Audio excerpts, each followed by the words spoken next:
ఇది American capital hills అంటే మనం పార్లమెంట్ అంటాం. ఇక్కడి నుంచే నేను వీడియో తీస్తున్నా. ప్రధానంగా ఈ అమెరికన్ గవర్నమెంట్ ఈ ఇల్లీగల్ ఇమిగ్రెంట్స్ పేరుతోటి ఈ యువకుల్ని హంట్ చేస్తూ ఉన్నారు.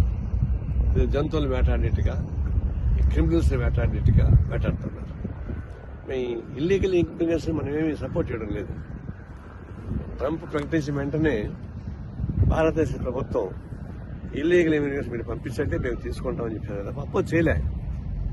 మళ్ళీ వాషింగ్టన్కి మోడీ వచ్చారు, ప్రధానమంత్రి. ట్రంప్ ఇద్దరు కలిసి మాట్లాడుకున్నారు, ప్రెస్ మీట్ చేశారు, కార్డియల్గా మాట్లాడుకున్నారు. కానీ మసట్ రోజు నుంచి వల్ల హంట చేయడం మొదలుపెట్టారు. నేను చెప్పేది ఏంటంటే ఇల్లీగల్ ఇమిగ్రెంట్స్ని ప్రాసెస్ ప్రకారం చేయించాలి.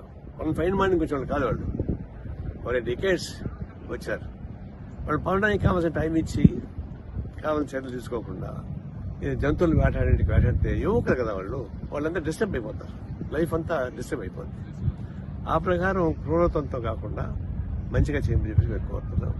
ఒకవేళ మంచిగా మాట్లాడి ప్రధానమంత్రితో ప్రధానమంత్రి సానుకూలంగా ప్రకటించడానికి కూడా ఇది ఈ విధంగా అమెరికన్ గవర్నమెంట్ చేయడం అనేది చాలా విచారకరమైనది. దాన్ని తీవ్రంగా ఖండిస్తున్నాం. అది ప్రాసెస్ ప్రకారం పంపడం మాకు అభ్యంతరం లేదు, కానీ ఒక హరాస్ చేసి యువకుల్ని డిస్టర్బ్ చేసి వాళ్ళ జీవితాలతో ఆటాడుకునే పద్ధతిలో చేయడం మంచిది కాదని మా ఉద్దేశం.